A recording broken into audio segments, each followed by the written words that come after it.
Então nos prometem dias melhores quando a gente tiver um carro importado. O seu dia vai ser bom, você vai ter qualidade de vida mesmo quando você tiver um carro Corolla, tipo o pastor Fabrício, assim. Se eu tivesse, acho que ia melhorar um pouquinho esse meu dia. Melhor muito. Mas aí nos prometem essas coisas e a gente acredita. E a gente começa a trabalhar alguns malucos para ter isso daí, para ter essas facilidades, para ter um carro bom. E aí nos prometem que os nossos dias vão ser melhores quando a gente tiver uma casa boa. E aí a gente consegue trabalhar muito e lutar por uma casa boa. E aí também nos prometem dias melhores, especialmente nos comerciais de cerveja com mulheres, que quando a gente pegar, falar meio linguajar ruim, aquela mulher gatona, para não dizer outra palavra que você está pensando aí, ou aquele cara, paquitão, como a gente diz, eu não sou paquitão mais, mas meio mesmo. E a gente acha que isso daí irá nos trazer dias melhores, né? O consumo seja de bens ou o consumo de uma pessoa, porque na verdade o consumismo, ele, no produto final, ele gera isso, né? Nós consumimos a coisa e consumimos pessoas, e somos consumidos pelas coisas e pelas pessoas. Mas os dias melhores não vêm, porque não é necessariamente o carro bom te coloca fora do caos, do trânsito, da loucura que é São Paulo. Não necessariamente a casa boa te dá um lar e uma família. Enfim, tudo que o consumo promete para que então tenhamos, e aí sim teremos dias melhores, confortáveis, eles normalmente não dão certo. Normalmente dura muito pouco. Normalmente, como diz o Arnaldo Jabor no texto que eu li sobre isso, é uma ejaculação precoce. É muito rápido. E no final não vale a pena. E aí, volta a velha receita cristã de 2000 anos atrás. De que os dias melhores virão com o conhecimento de Deus. Com o conhecimento de Deus como o único Deus verdadeiro e do conhecimento de Jesus Cristo, seu Filho.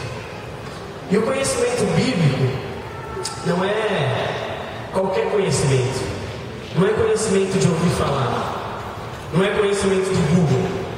Você põe uma palavra, não é conhecimento da Wikipédia ou Wikipedia. Não é esse conhecimento.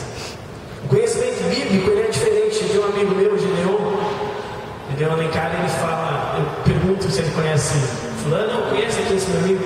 Ele falou assim, como a Bíblia diz, não. Porque lá no capítulo 4 do Gênesis, você que tem aquela tradição antiga do Ferreira de Almeida, diz que Adão conheceu Eva e gerou Caim. Olha só.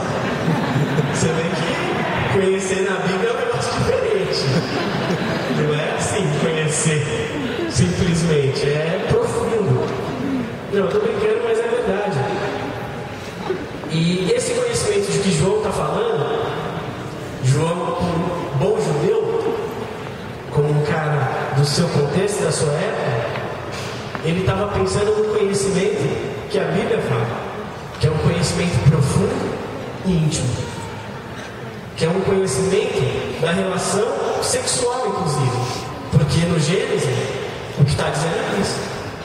Adão conheceu a Eva e gerou um filho, quer dizer, Adão fez sexo com a Eva. E esse é o conhecimento. E quando Jesus fala que a vida eterna é conhecer, Jesus está dizendo, é se relacionar intimamente com Deus, como Deus único e verdadeiro, e não só com Deus, com o Filho, que foi enviado pelo próprio Deus, pelo próprio Pai. E é esse conhecimento, gente, que vai trazer dias melhores. Dias melhores lá na frente, como foi nos ensinado por muito tempo e ainda é, mas dias melhores agora. É o conhecimento desse Deus e um conhecimento íntimo e profundo que necessariamente necessariamente é transformador. Necessariamente. Porque enquanto você ouve falar de Jesus, e aí você pode também, se você cresceu na igreja, provavelmente tem um dia que você conheceu a Deus, ou as circunstâncias em que você passou a conhecer a Deus, que foram marcantes na sua vida. Porque existe um estágio da fé, ou da vivência religiosa, cristã, ou como você quiser dizer, que o conhecimento de Deus é puro ouvir falar, é o puro cantar, que o Mário falou aqui, é o puro repetir dos mesmos movimentos, das mesmas idas à igreja, da mesma frequência à escola bíblica dominical, e é esse conhecimento. Mas existe uma hora que estrala, existe uma hora que, diriam os mais antigos, a ficha cai. Existe uma hora que dá uma coisa vira, que é quando esse conhecer de ouvir falar, que é o conhecer da nossa linguagem, vira um conhecer bíblico, que é o conhecer da relação, do envolvimento, da intimidade, da proximidade. E esse conhecimento sim é transformador. Esse conhecimento gera um arrependimento de fato, e esse conhecimento muda a vida. E para ilustrar esse conhecimento, eu não tenho outro jeito de fazê-lo, a não ser com histórias de quem conheceu a Deus como Senhor verdadeiro e o Filho de Deus Jesus Cristo, e mudou a própria vida e mudou vidas. E eu começo lembrando da história do Pedro do Borel. Quem era aqui da Iguape já deve ter ouvido o Fabrício falar. Mas o Pedro do Borel era um cara de uma igreja de classe média, lá no Rio de Janeiro, que fazia, essa igreja promovia muitas viagens, os seus membros iam em muitas viagens para Israel. E o Pedro tinha vontade de ir, mas era um cara meio duro, missionário, sabe como é? E aí ele ficava, Deus, eu queria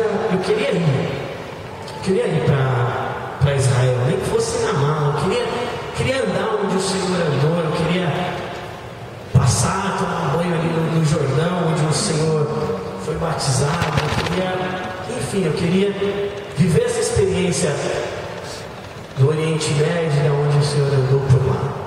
Que seria maravilhoso, acho que eu gostaria de ir, muitos de nós, talvez.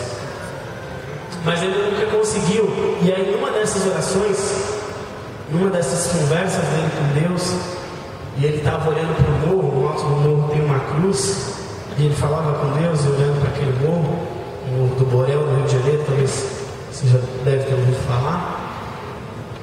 Ele escutou a voz de Deus, dizendo para ele, Pedro, mais do que pisar onde eu pisei, o importante é você poder fazer eu pisar onde eu não pisei. Você ser os meus pés. E ele entendeu naquele momento, naquele tempo de oração, que Jesus não estava pisando no Morro do Borel, mas que ele poderia ser os pés do Cristo naquele morro. Porque ele conhecia Jesus e ele podia fazer Jesus conhecido. E o conhecimento que ele tinha de Deus era profundo e transformador, a ponto de transformar dia a dia aquela comunidade, a ponto de Jesus ir se revelando, não só através dele, mas também através dele, aquelas pessoas ali.